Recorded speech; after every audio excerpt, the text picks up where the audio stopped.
दे सकता हूं, इस बात को भी आप लोग जानते हैं। अगर मैं गोली का जवाब शांति से दूंगा हमेशा, मैं आज भी आपसे अपील करूंगा कि आप शांति बना के रखो।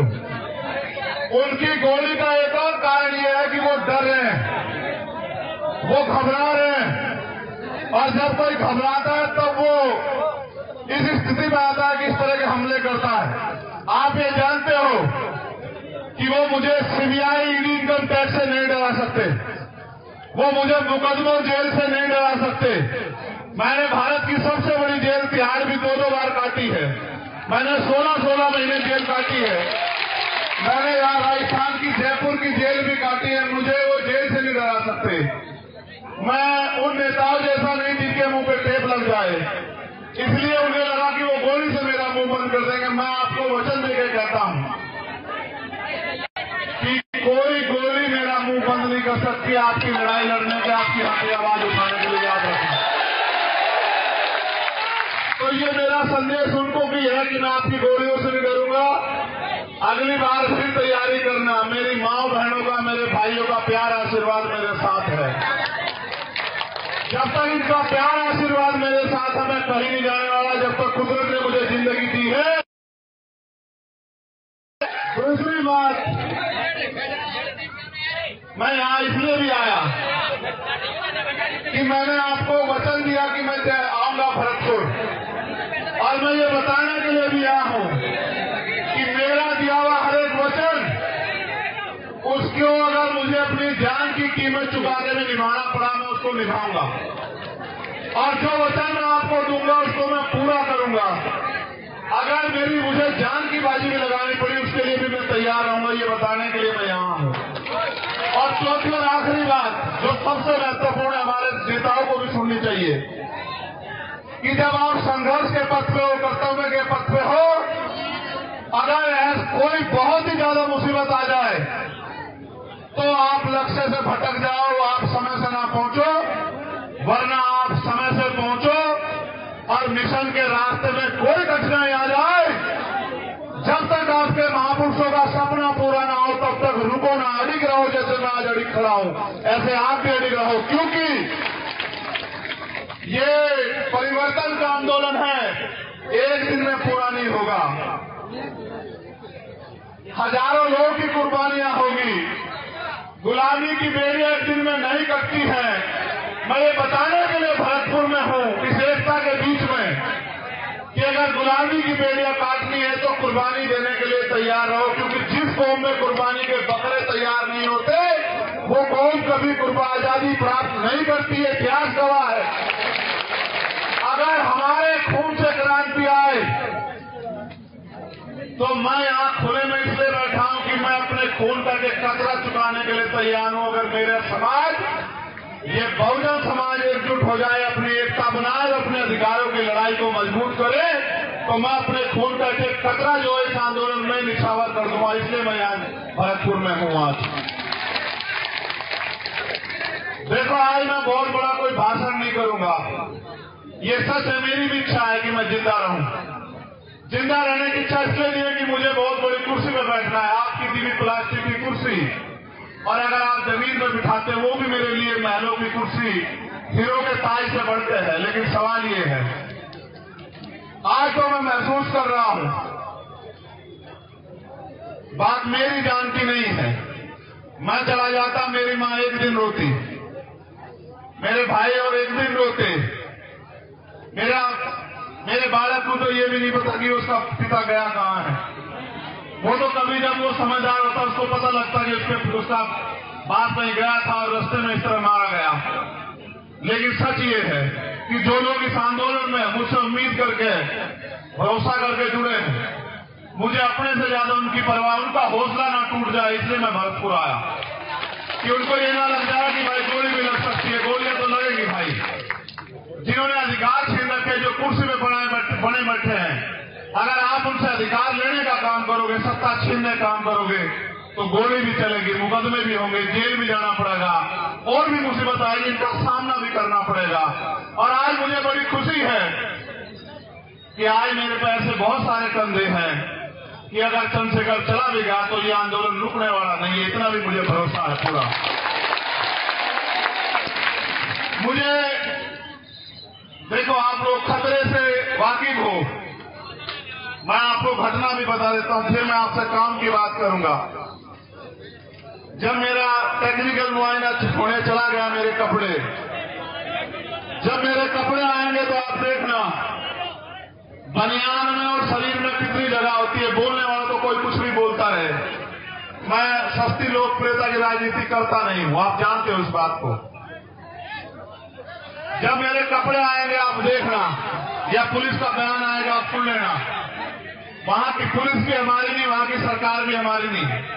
मैं अपने साथियों को भी बता दूं कि जितनी जगह बनियान में और शरीर में होती है उसमें को 3 छेद है, 3 गोली गई है वहां को, मगर एक लगी, वो भी इसलिए लगी क्योंकि उनकी इच्छा भी मजबूत थी, लेकिन वो बची इसलिए क्योंकि आपका प्यार ज्यादा ताकतवर था। पहली गोली जब शीशे पे लगी, वो शीशा मजबूत था, वो क्योंकि राउंड कब मिले वो आसानी से आगे, ऐसा लगा जैसे पत्थर लग गया और सिर में। मैंने अपने साथियों से कहा कि भाई शायद किसने पटाखा छुपाया, किसका टायर फट गया। मैंने कहा पत्थर आगे लगी दिखते। लेकिन जब दूसरी गोली लगी तब मुझे एहसास हुआ, तब मैंने मनीष से कहा भाई, मैंने कहा गिर गए हैं, गोली चल रही है। मैंने कहा गोली चल रही है, गोली लगी है। फिर मैंने अधिकारियों को बताया, ये बात मैंने आपको इसलिए बताई, मुझे एक बात का पता, आदमी गोली से नहीं मरता, आदमी मरता है डर से। और डर जिस दिन मैं इस काम में आया था, मैं डर को घर छोड़ आया था। अगर डर में रहूंगा तो लोहे के बक्सों में रहूंगा, लोहे के बक्सों में रहूंगा, थारे किसी काम नहीं आ सकता। अगर थारे बीच रहूंगा तो थारे भी काम आऊंगा, मुझे लगता है कुछ करके भी दिखा पाऊंगा।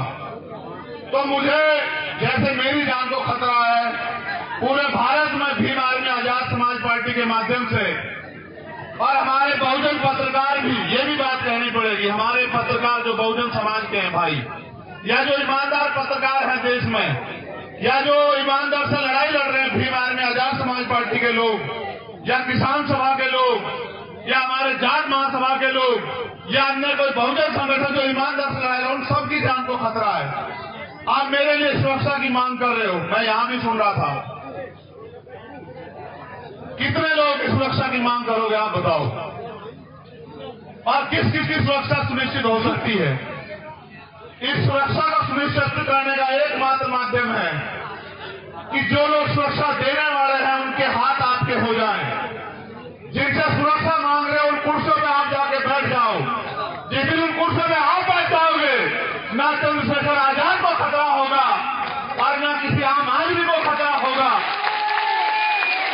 चाहे राजस्थान हो या उत्तर प्रदेश, भयमुक्त शासन आएगा, भयमुक्त।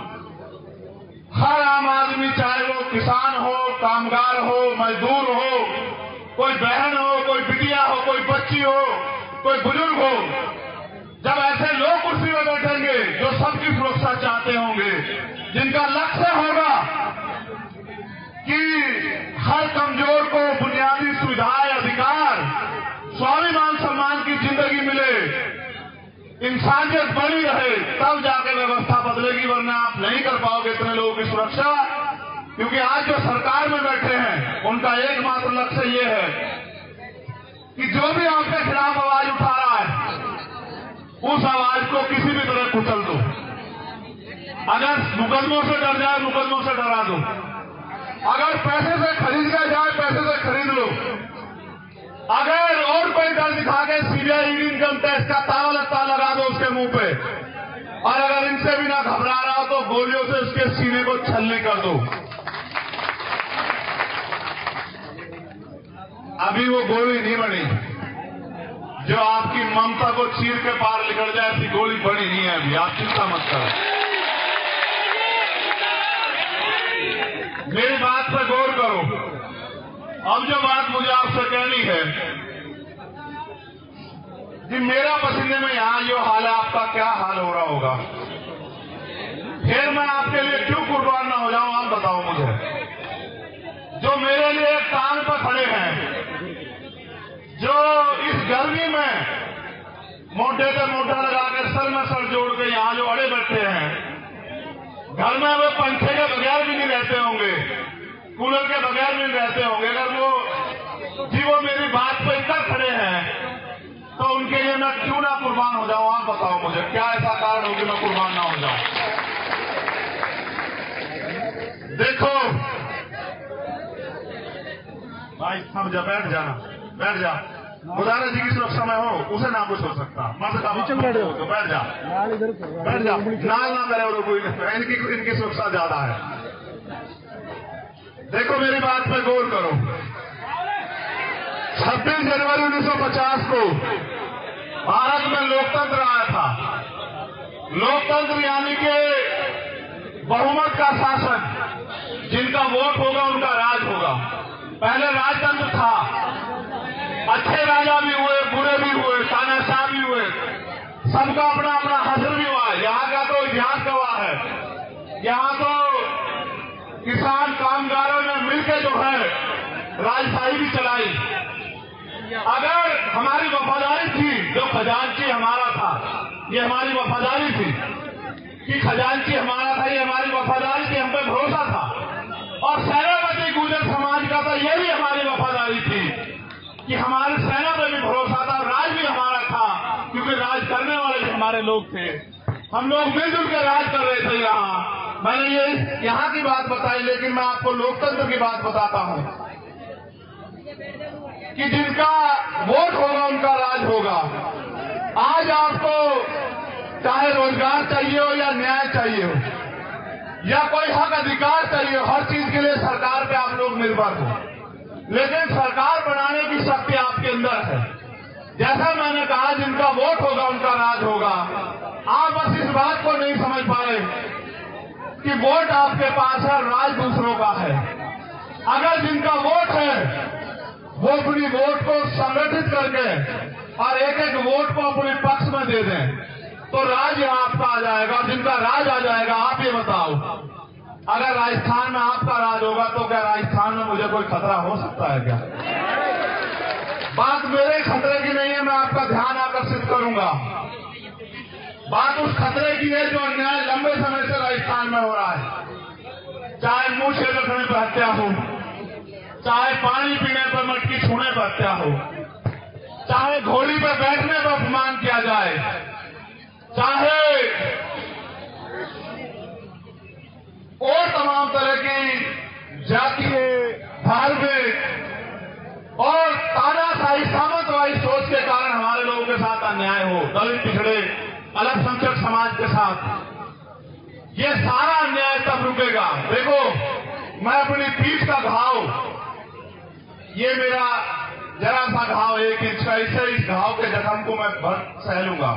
ये मेरी पीठ पे है, ये मुझे कम दिखाई देगा।